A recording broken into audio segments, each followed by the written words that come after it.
Olá pessoal, a gente vai fazer uma avaliação, uma reflexão, na verdade, um estudo sobre Apocalipse. Apocalipse é um livro de revelação.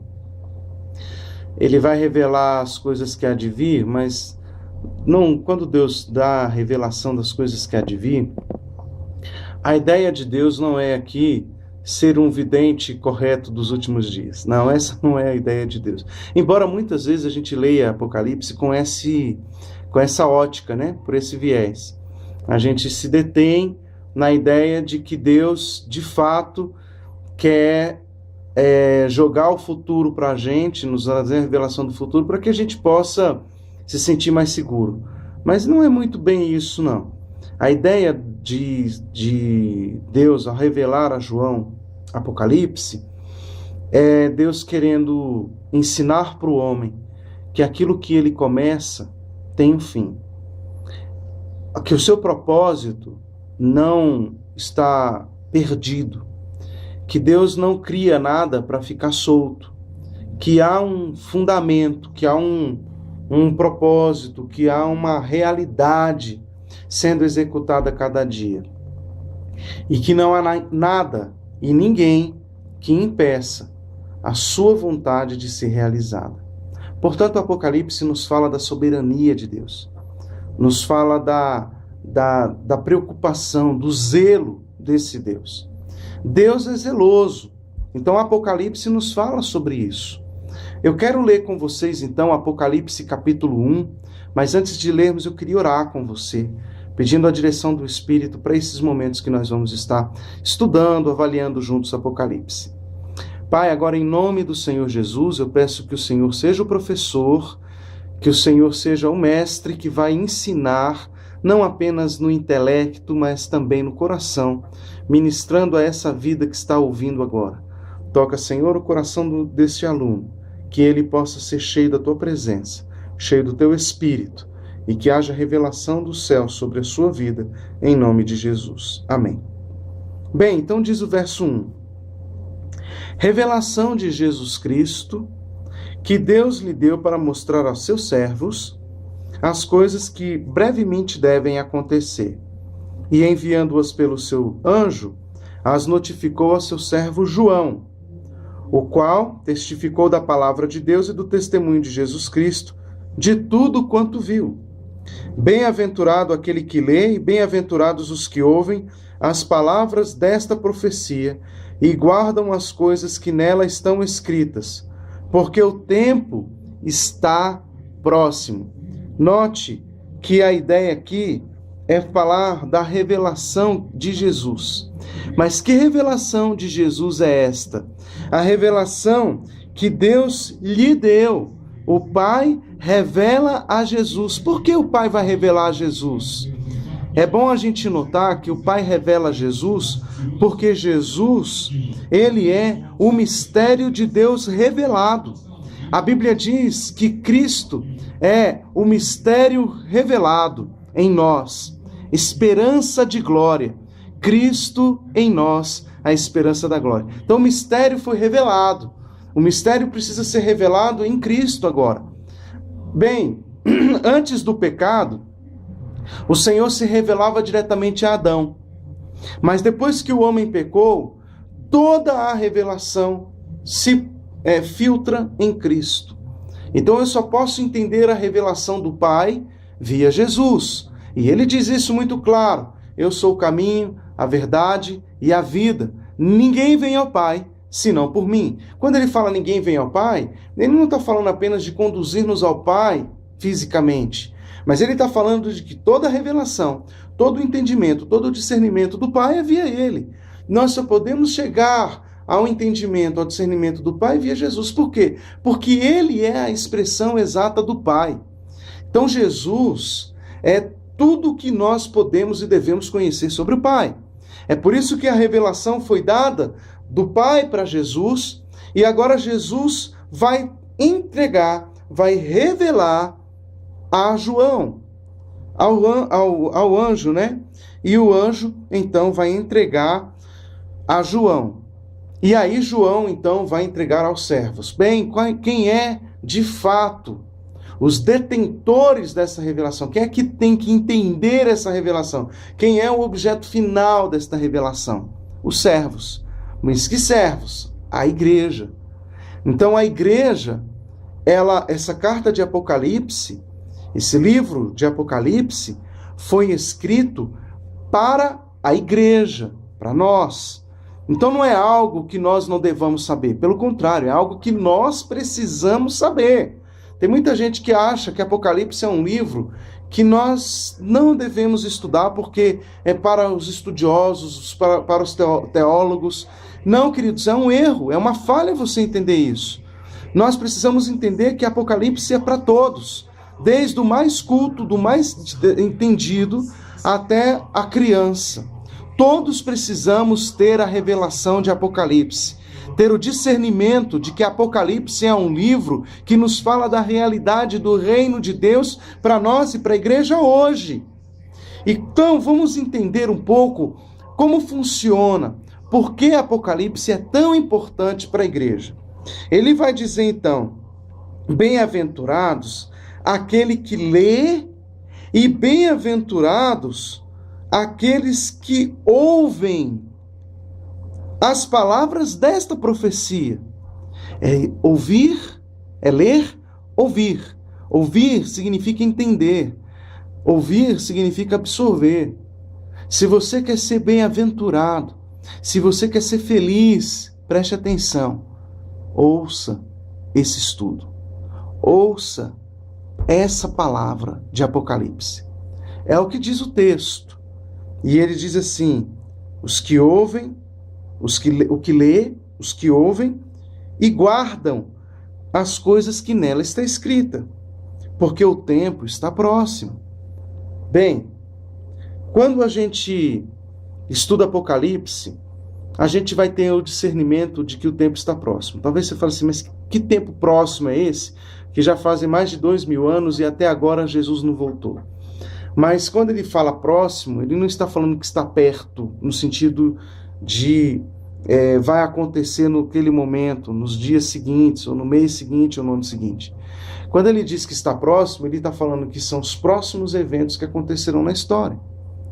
E esses eventos estão acontecendo.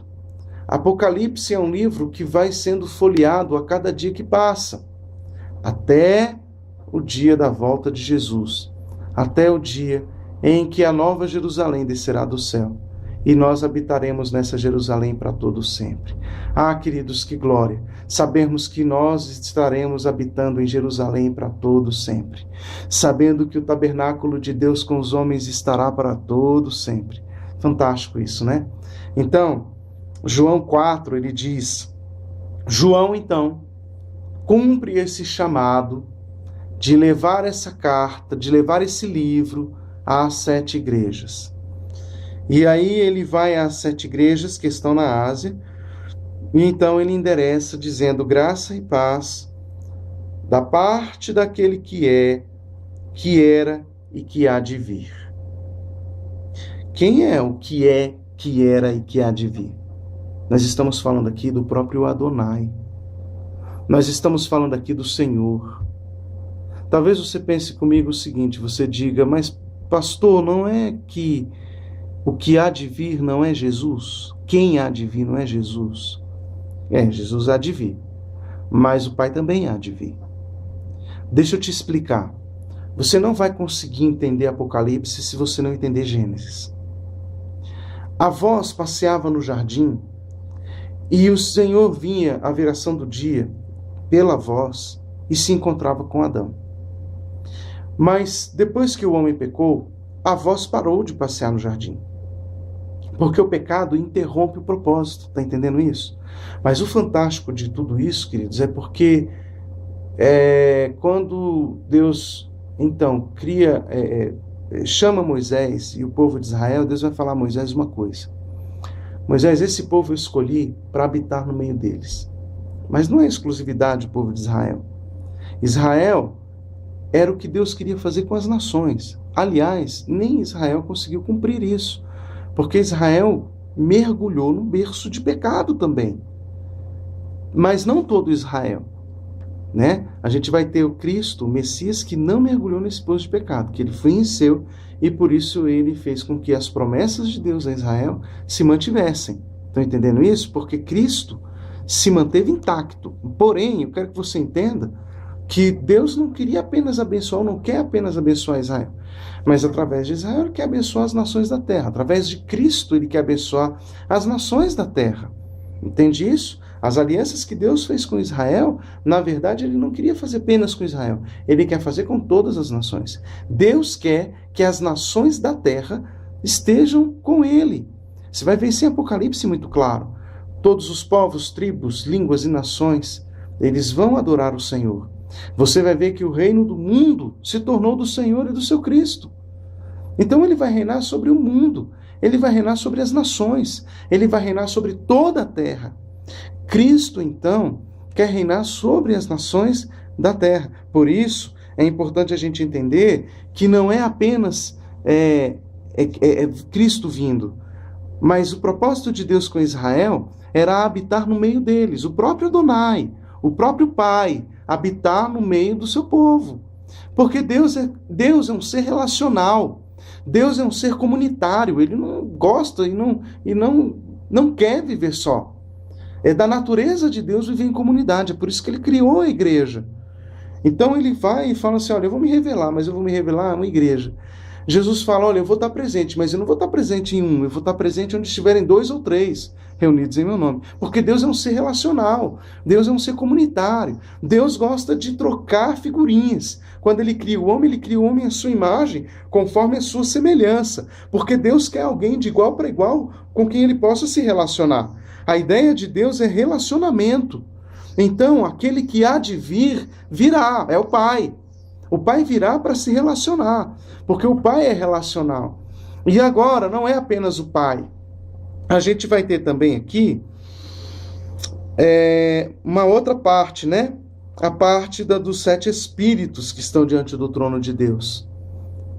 Quando ele fala os 7 espíritos que estão diante do trono de Deus, eu quero te fazer um convite. Quero te fazer um convite a entrar comigo agora, mentalmente no tabernáculo. Vamos avaliar o tabernáculo de Moisés. Havia no tabernáculo a arca, o véu, diante do véu, o altar de incenso. Bem, como nós estamos olhando do trono, da arca para o santo lugar, do Santíssimo para o santo lugar, então, à nossa esquerda, a gente vai ter os pães da proposição, né, que é o pão da comunhão, os pães da comunhão, e vamos ter do lado direito a menorá, que é um candelabro de 7 hastes. E é exatamente essa referência aqui que é feita em Apocalipse. Estas 7 hastes nos falam de lâmpada, mas não existe lâmpada sem azeite. Olha como é que a coisa é bem sutil. É esse azeite a revelação do Espírito, a ilustração, a referência ao Espírito de Deus. Porque sem o Espírito não há luz, sem o Espírito não há lâmpada. Mas também isso aqui é uma referência a Isaías capítulo 11. Então é dos 7 Espíritos de Deus. Porque, na verdade, a palavra de Deus... É bom a gente lembrar que as 7 hastes é uma referência à palavra de Deus, mas também é uma referência ao Espírito de Deus. Porque o Espírito não opera desassociado à palavra. Dá para entender isso? Não tem como a palavra operar sem o Espírito. Deus não faz isso em momento algum. A palavra e o Espírito operam juntos. Quem é a palavra? A palavra é o Verbo eterno. O Verbo operou antes de todas as coisas. Sem ele, nada do que foi feito se fez. Mas quando foi feito pelo Espírito. Foi o Espírito que foi moldando. Foi o Espírito que foi tornando a massa, né, fácil para que o Verbo pudesse realizar. É assim conosco.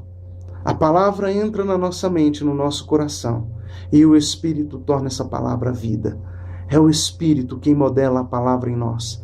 É o Espírito quem vai fazendo com que a palavra entre nas nossas mentes corações, é o Espírito que vai fazendo com que a palavra se torne vida em nós, se torne rema, é o Espírito que vai fazendo com que a palavra se torne poder de Deus para a salvação.